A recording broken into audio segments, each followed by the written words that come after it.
Okay, y'all, I'm getting everything out to make French onion drippy beef sandwiches. It's like you've been in the kitchen all day, but you haven't been. Y'all stay with me and we'll get right to it. First thing, we want to get a big cast iron skillet heating right on our stove top. Put just a drizzle of oil, maybe a couple of teaspoons to a tablespoon. Got a beautiful, about two pound roast. Isn't it gorgeous?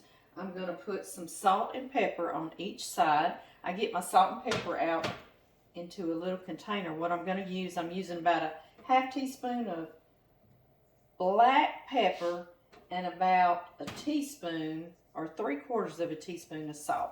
So that's totally up to you, however much you want to use, okay? But I get it out separately, that way I won't contaminate my salt and pepper, right? Right. Okay, now we have got some flour.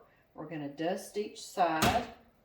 This is going to give us a nice little crust and a sear and flavor. So much flavor. Yes, it is.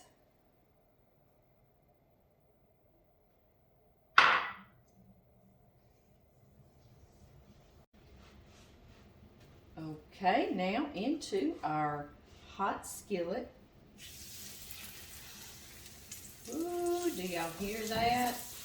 Sounds good. Did you know cooking in cast iron actually puts a little iron into your food? That's a good thing. All right, one side's brown, just a minute or two. Isn't that beautiful? We're going to flip it and go a couple more minutes. Into a hot oiled crock pot goes our roast. It's beautiful on both sides, right? Yes. And I know y'all see all this goodie. So I have 1 can of beef broth. I'm using Campbell's. Use whatever you want. And we're going to get all that goodness right out of that can. And into our crock. Next, I have a beautiful can of French onion soup. So, look at all the work they've already done for us. Isn't that gorgeous? Yes. And last but not least, we have got a jar of banana peppers. These are sliced in rings. And you can put as many as you want or as few as you want. That's totally up to you. They give great flavor. And y'all see I'm letting a little bit of that juice go in there too, okay? Yum. Any of these left over are perfect on a salad. And we're going to put the lid on. We're going to let that cook on high for about 6 hours, and I'll meet y'all back here then.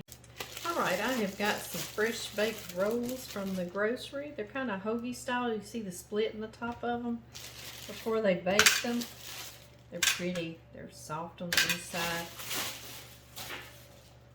And I'm just going to cut them in half. All the way.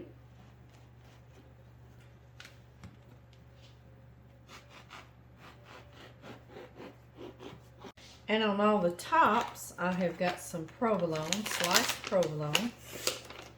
It melts really nicely. I'm going to put a couple of pieces.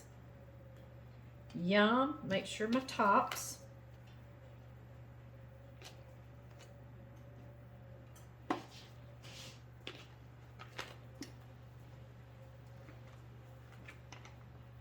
Just mouth watering yet.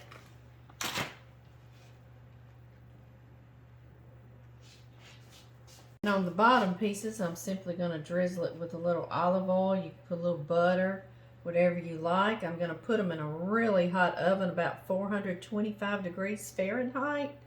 And I'm going to let this provolone cheese get nice and melted. And our bottom piece is nice and toasty. Ooh, would you look at that? It's been 6 hours. Are you ready?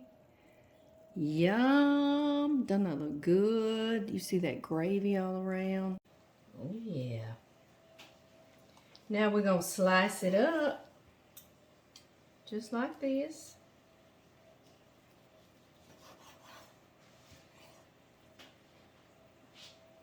Be sure to slice it across the grain so it'll be nice and tender bite. Take our beautiful toasted bread and we're just going to pile it up.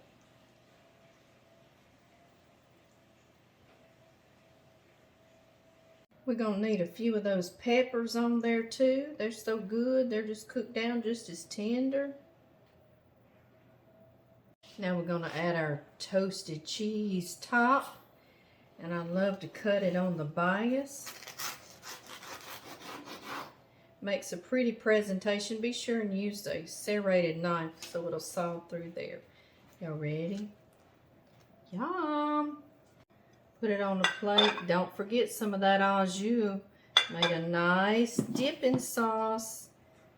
And you're definitely gonna need a cloth napkin for the dripping.